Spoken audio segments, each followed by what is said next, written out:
Into the street. Now we're live. Now we're live.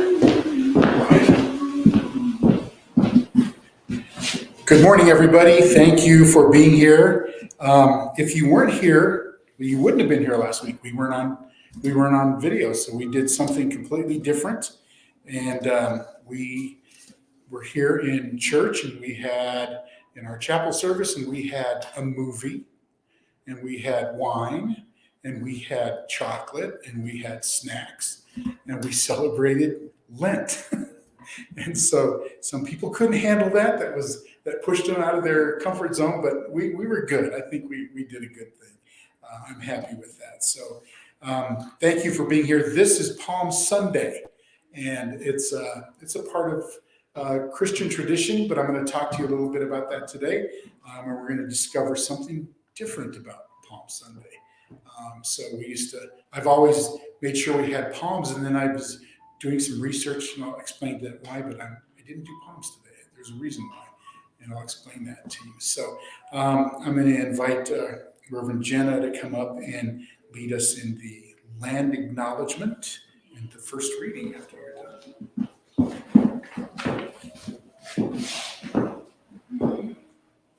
Hello, everyone. Happy Sunday. I just want to take this opportunity to invite you to feel your body. I want you to take a moment and let's breathe together. And as you take that inhalation in, see if you can feel that inhalation go all the way down to the roots of your feet, out of your feet, and connect yourself to the earth. The softening earth, if you live in the northern hemisphere. The water is going the ice is going to melt, the water is going to come to lower elevations here soon, and things are beginning to bud and green. And so I want to just take a moment to recognize that the softening of the earth and the greening of the earth is also happening inside of us.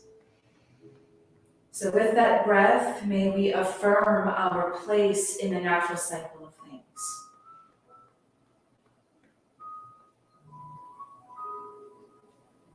And as you become more present, I want to invite you to open your consciousness to gratitude and to the gratitude of the earth with which you find yourself on. And I also, in that gratitude, want to honor the Ute, the Cheyenne and Arapaho people who called the land that I call home, their home. Acknowledging the land back movements that are happening, acknowledging Indigenous sovereignty, and acknowledging our rightful place in the way of all of that. And with this green candle that we so began to burn at Yule, wishing and hoping for the light to return, we still light this candle now as the light bathes us, the natural light bathes us, to keep those prayers, to keep that connection, to keep that root alive within ourselves.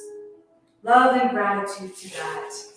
Love and gratitude to the spirits of and the ancestors of blood and bone who accompany us in our spiritual progression.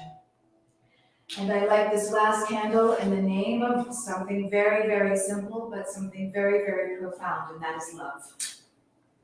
In all of its many forms. And it doesn't look right on you without burning me. So I'm just going to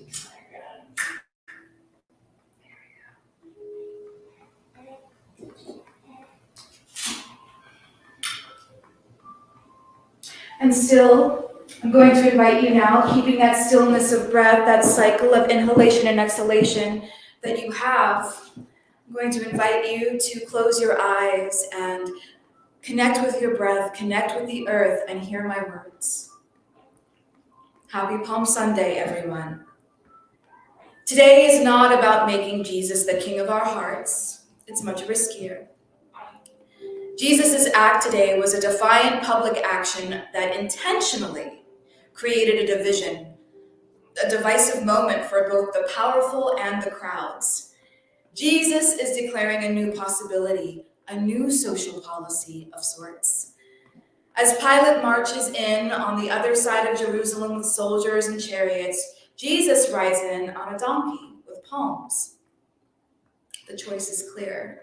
You can align yourself with the majestic and grandly unbounded colonial powers that exploit life for their benefit and use God as a weapon to control, to shame, and in debt with. Or Jesus, who breaks the strong man of power, of shame, and debt, and engenders flourishing life through economic debt forgiveness, social shame release, and unbounded religious embrace. We still have that same choice today. Happy Palm Sunday.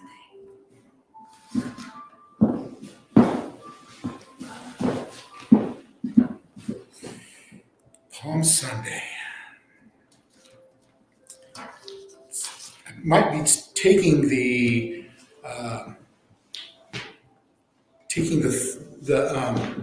magic out of it. I hope to.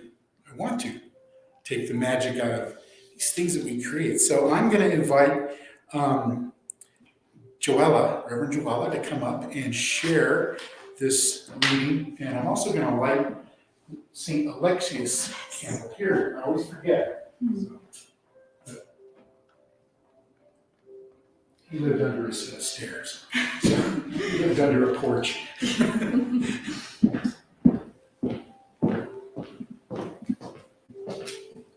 I have a little guest speaker with me today. Jesus comes to Jerusalem as king. The next day, the great crowd that had come for the festival heard that Jesus was on his way to Jerusalem. They took palm branches and went out to meet him, shouting, "Hosanna! Blessed is he who comes in the name of the Lord. Blessed is the King of Israel." Jesus found a young donkey and sat on it, as it is written, "Do not be afraid, daughter Zion. See, your king is coming, seated on a donkey's colt." At first, his disciples did not understand all of this.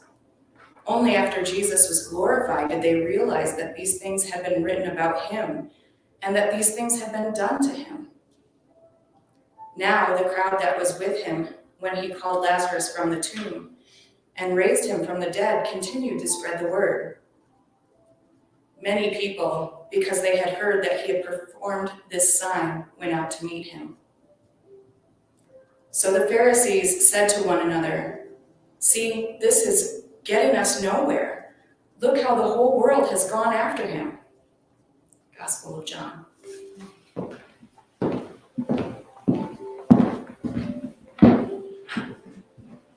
So I want to share a couple of announcements so you'll be aware of what's going on. And I want to invite everybody to a very special, next Sunday is Easter Sunday. We'll do something here for Easter Sunday. So we'll have Easter Sunday. I'm going to take off from here, go have dinner with my family, Sunday lunch. We always have ham. It's not Easter without ham. And then I'm going to go do a wedding on Easter Sunday from home. So anyway, so it's going to be a busy Easter Sunday. And I'm excited about it. I love Easter Sunday. I love Easter. So I want to invite everybody to join us for Easter here on Sunday, April 17th at 10:30.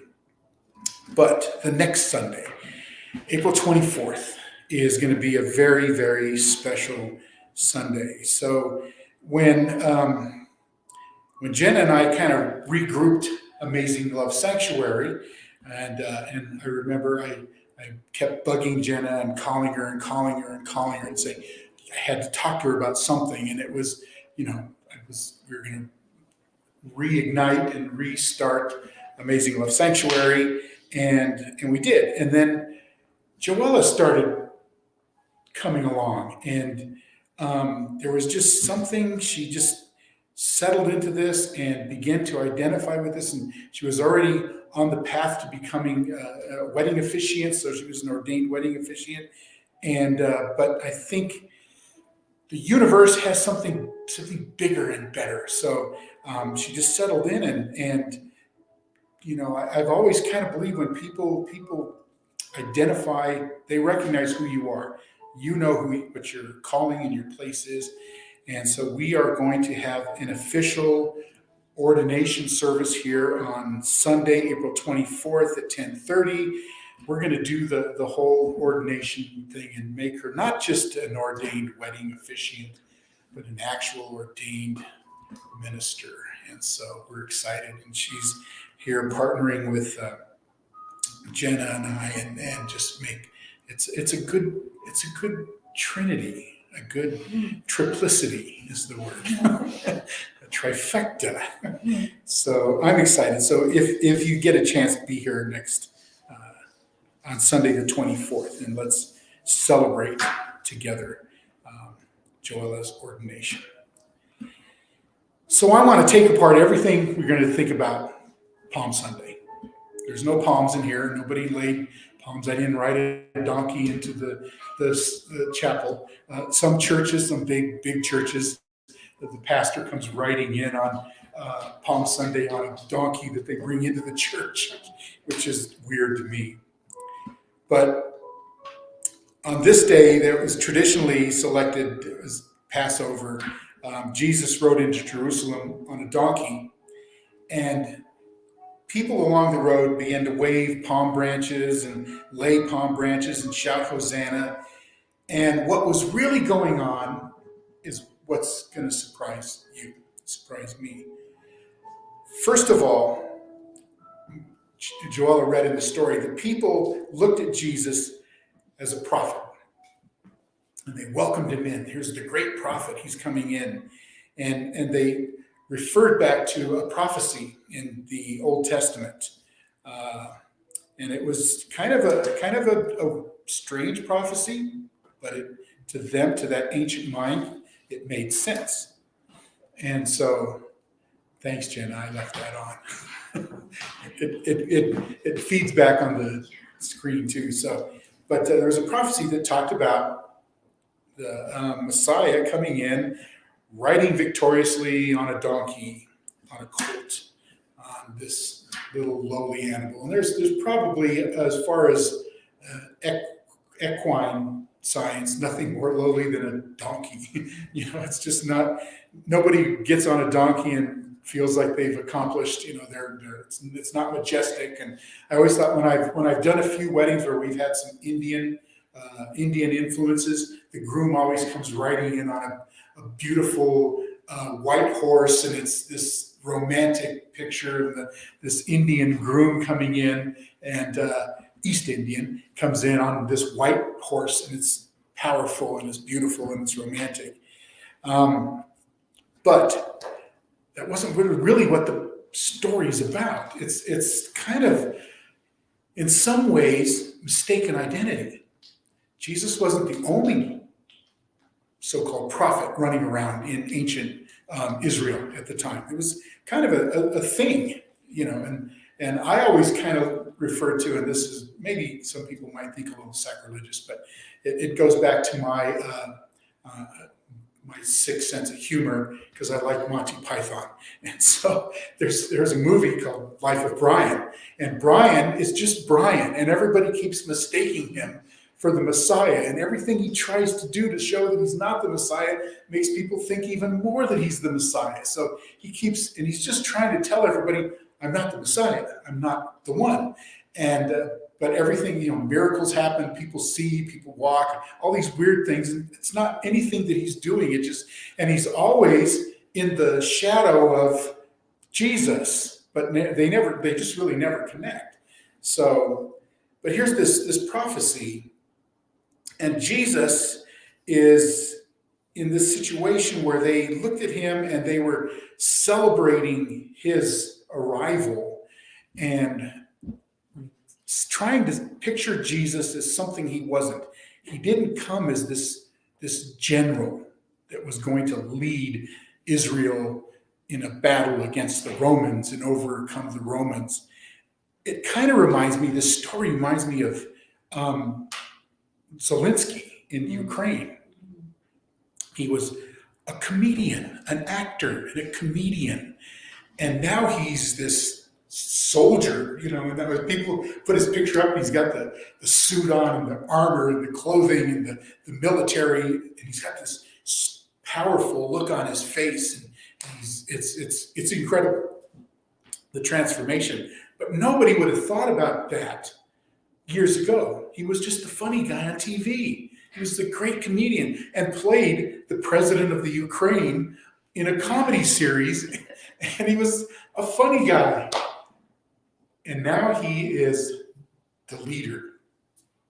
He's a soldier.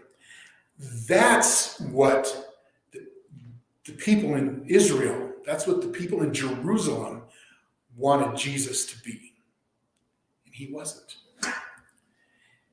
So I think because they didn't understand his mission, and when he came in, they responded to him, because they were Jews, to this characterization by laying down palms. It wasn't anything Jesus asked. He didn't, at the last minute today, I was all determined we're not going to do palms. So I go running into King Soopers, and then I ran into Walmart. Do you have any extra palms? And they were like, no, we didn't do that this year. And I'm like, well, I really meant to not buy palms. So there was no palms.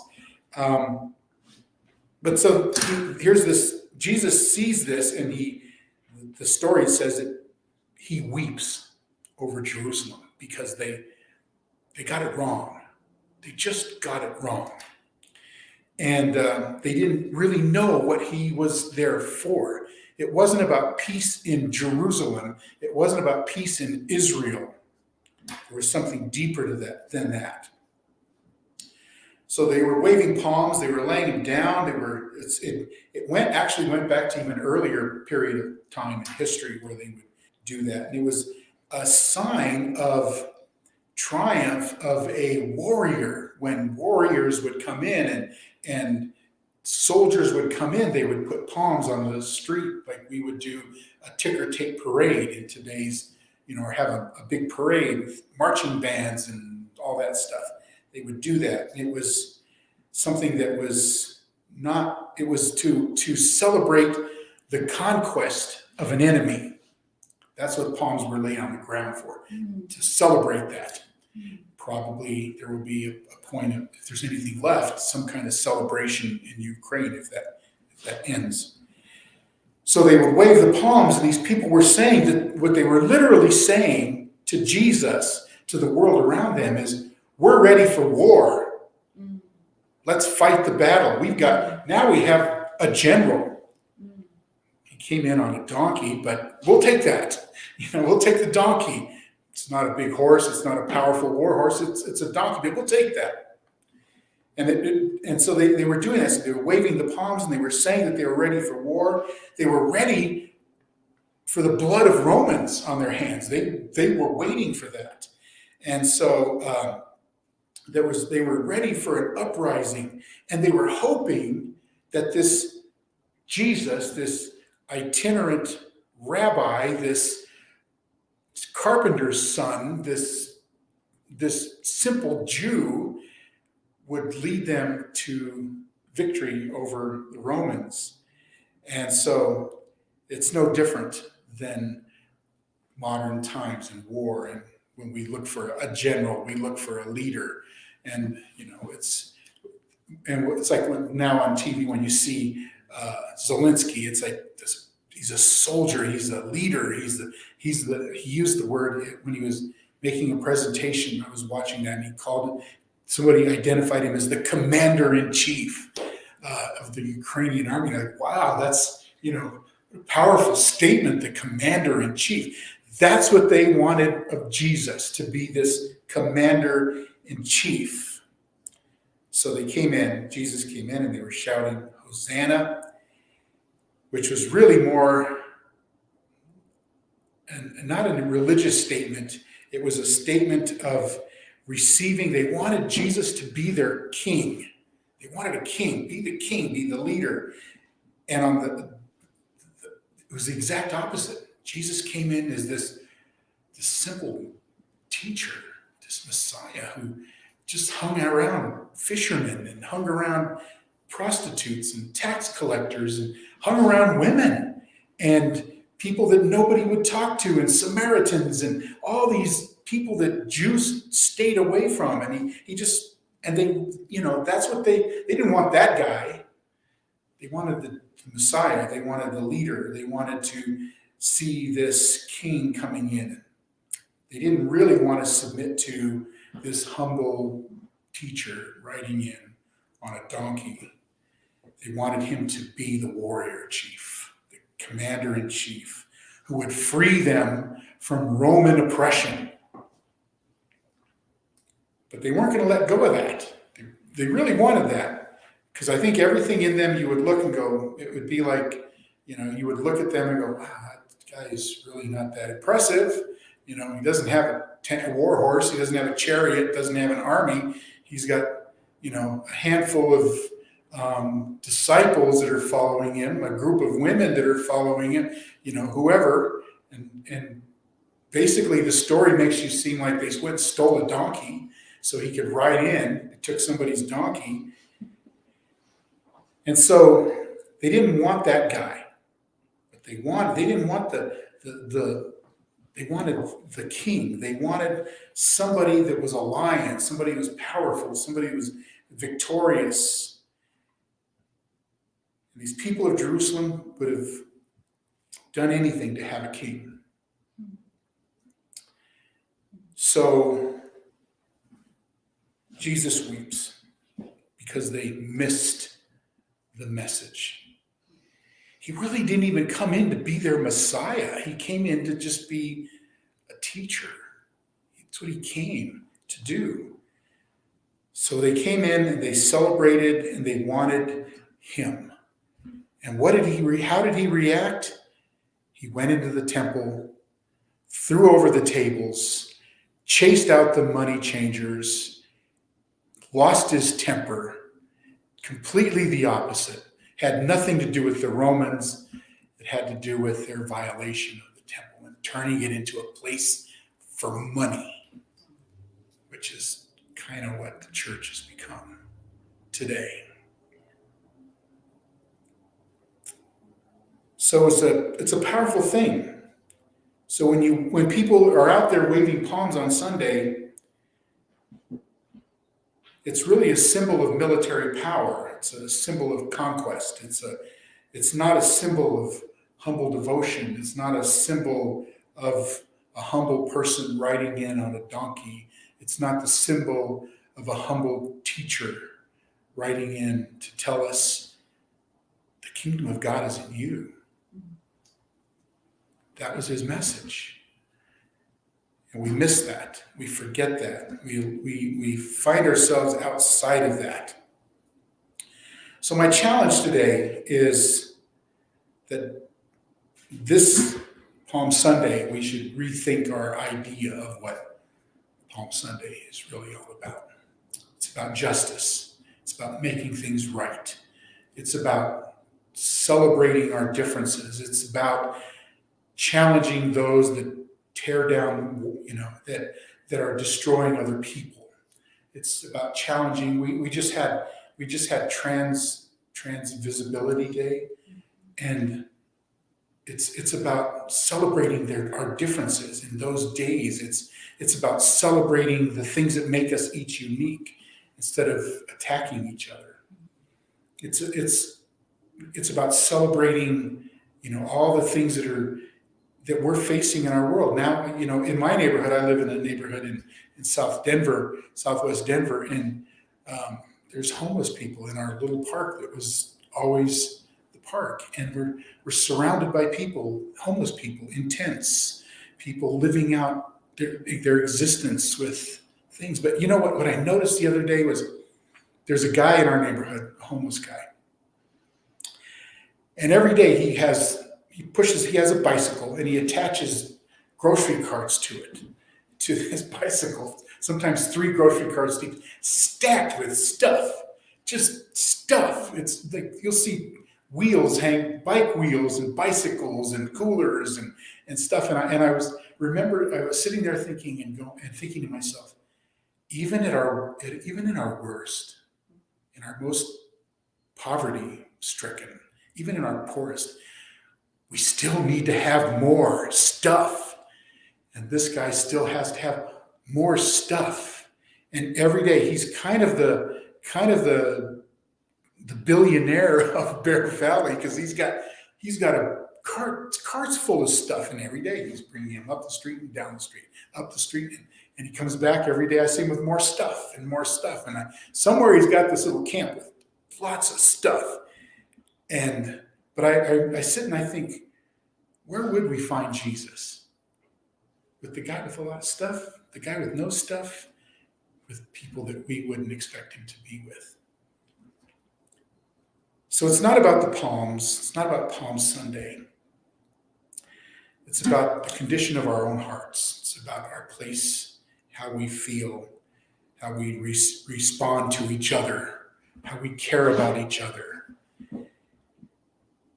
And that, to me, is the lesson that we can learn here, is that we live in a world that's filled with, we admire power. We admire victors. We admire the soldiers. We admire and there are people that, I was watching in the news in Russia that sit and think, none of that's true, because we would never do that. And we watch it from our side and go, wow, that's just, the atrocities are unbelievable. And then we see this little leader wandering around in cities that are bombed out, dead bodies. And we see it. We watch it on television. And here's this leader who came in humbly as a comedian, as an actor, and now he's leading an army.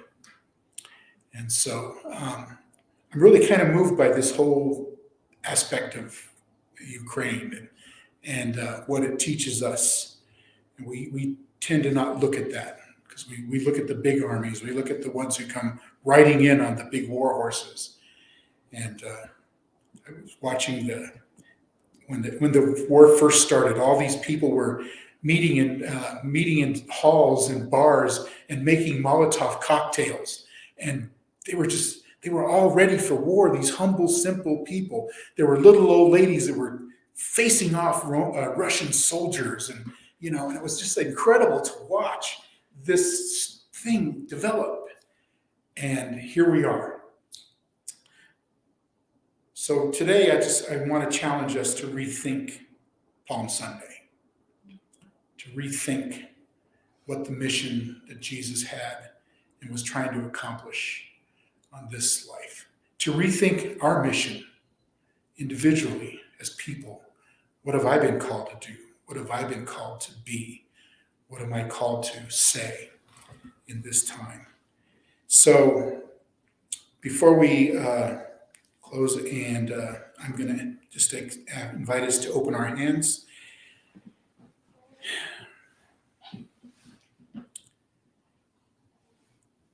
Holy God, we come in all of your holy names, and we ask you to remind us of what it is to be a humble servant, what it is to give of ourselves.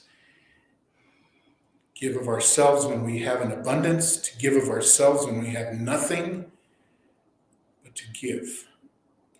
Teach us to be givers. Teach us to give of our own soul and our passions, our love for one another. Teach us to resist selfishness and self-centeredness.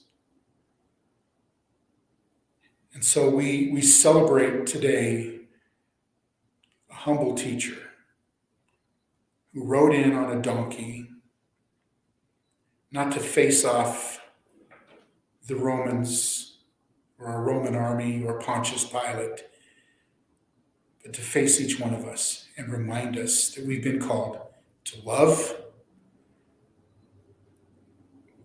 God with all of our heart and our soul and our mind, to love ourselves and to love our neighbors. Remind us of that. Amen. Jenny, you want to lead us in communion? I'd love to.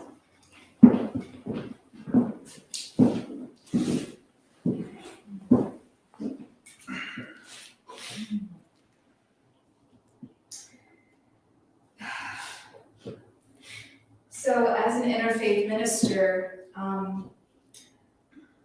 aligning to the importance of communion and what that could mean, not only from the Christian perspective, but from a more interfaith perspective. And I, in my humble and lowly servitude, I'm coming in with just how communion translates for me as someone who is more earth-centered and earth-based. And so what's wonderful is that there is a place where all of these different streams can meet. And that's what makes communion such a beautiful aspect, because it's about fellowship. It's about who we bring to the table. And so in the spirit of what you just said about who are we bringing to the table, who are we with, I would like to just maybe emphasize that as we do communion today and remember who Jesus brought to the table, or what tables he was invited to, as someone who wandered the desert. So in that mind, I just want to welcome us all to once again feel into our bodies, feel into our hearts, drink up the words that was offered by Rev Sam, that was offered through the readings. And together, not just one of us, but together, we make this wine and we make this bread holy through our shared intention of fellowship, of community, of connection, of correction. And in that same vein, may we honor those who cultivated the wheat. May we honor those who processed the wheat. May we honor those who created this into the form with which it arrives in my hand. Recognizing the seed. This is my body. This is our body. It is the body we co-create together. And with this wine, may we honor the grapes soaking in the hot sun. May we honor those who have cultivated and harvested those grapes. May we honor those who pressed those grapes.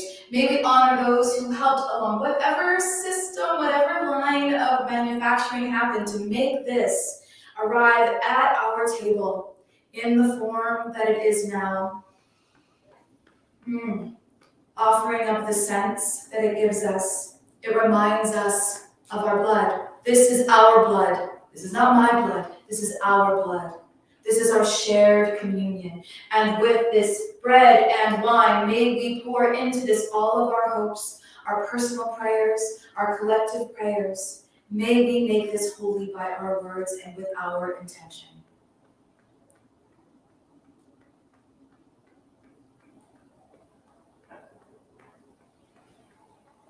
So Sam, would you like me to bring this around? You take that. Okay.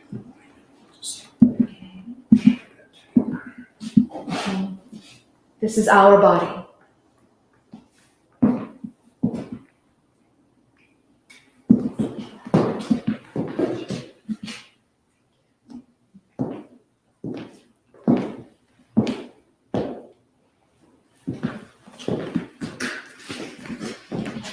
Rev Sam, this is our body. This is our blood.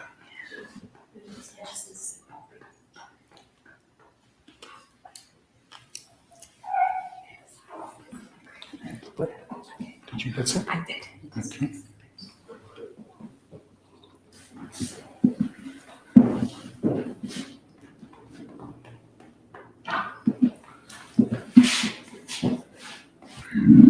So in my closing thoughts, just want to remind us to go from this place on this new Sunday and prepare our hearts for Easter. So there's another side to it, and I'm going to have you come up and share it. There's another side to Easter that, beyond just the Christian perspective of Easter, that if you were here last week and we watched the movie, Chocolat, it really was, the whole thing ended with a whole different kind of celebration that had nothing to do with Easter. So can you explain that a little bit to us? Sure. Because I think, I don't want to just say it's just about Easter. It's about something bigger, something on the other side of that. So more earth-based. I like that word. Wonderful. Yes. And I would also like to invite Joella to come up too if I miss anything, or if you think that there is some nugget that I'm missing, maybe from your perspective. I want to say before I move into that I want to just take a moment to give a shout out to Mary Magdalene, who was the one who actually found that Jesus wasn't there. She was actually, in my opinion, the first disciple. And I want to I want to articulate her name, Mary Magdalene, out there, because she plays such a pivotal role in the story of the resurrection. And she's often the one that never gets talked about. So love and gratitude for the role that she plays, and love and gratitude for the icon that she becomes for those of us who are in female bodies who also want to be spiritual leaders. So I just wanted to give that shout out. Yes. But Easter, it is probably no surprise to many that one of the things that Catholicism has done, especially early Catholicism, is that it aligned to the traditions that were already happening in the culture. And in the Northern Hemisphere, where, of course, these traditions arise, Easter is a time of rebirth. It is a time where the earth itself begins to awaken, like I was talking about, the softening of the mud and the greening. That's what's happening in us. And it's very, very beautiful that the resurrection story aligns with this softening, this rebirth. So, and it is also, if you look back far enough, Easter is kind of a derivation of the term that goes back to Ishtar.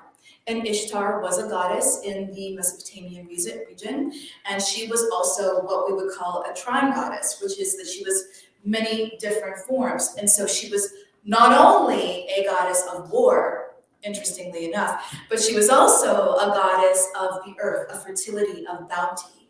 And so as we celebrate Easter, if you are someone who wants to maybe expand your idea of what we're celebrating, it is the time where we want to celebrate the resurrection, the rebirth.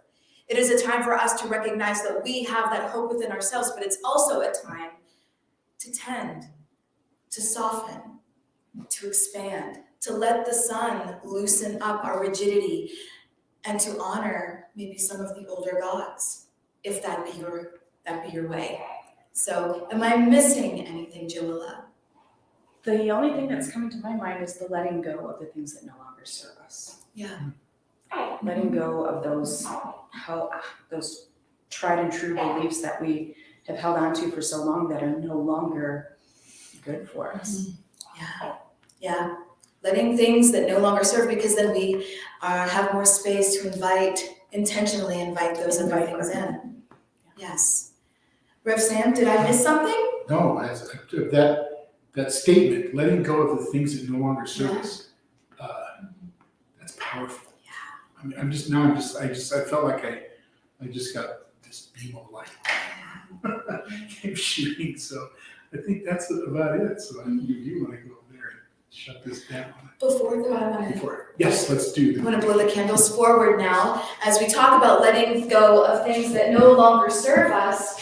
I just want to invite you all who are watching from home to once again, you know me, I'm going to ask you to connect with your breath, connect with the roots in your feet. I'm going to ask you once again to touch back into the earth, wherever you are. And I also would like us to maybe just one more time together with intention and with love, holding all that was spoken in this space, in this time, to concentrate that onto these candles, which are actually spiritual knocks on the door to rebirth, to our ancestors, to earth itself, and to love. And when I blow these candles, I'm not blowing them out, I'm blowing them forward. I'm blowing them forward until our next time together, where we can once again intentionally co-create the space and hold that energy in. Just a little spiritual technology conversation there. But let's go ahead and offer up our gratitude for this time together. Love and gratitude for Rev Sam's words. Love and gratitude for all that is alive within you. Love and gratitude to the ancestors of blood and bone and of spirit who have listened to our words today. Love and gratitude to those who watched us come together and sanctify fellowship in a very physical way. Love and gratitude to the earth, blowing these candles forward until our next time. Have a good week, everyone.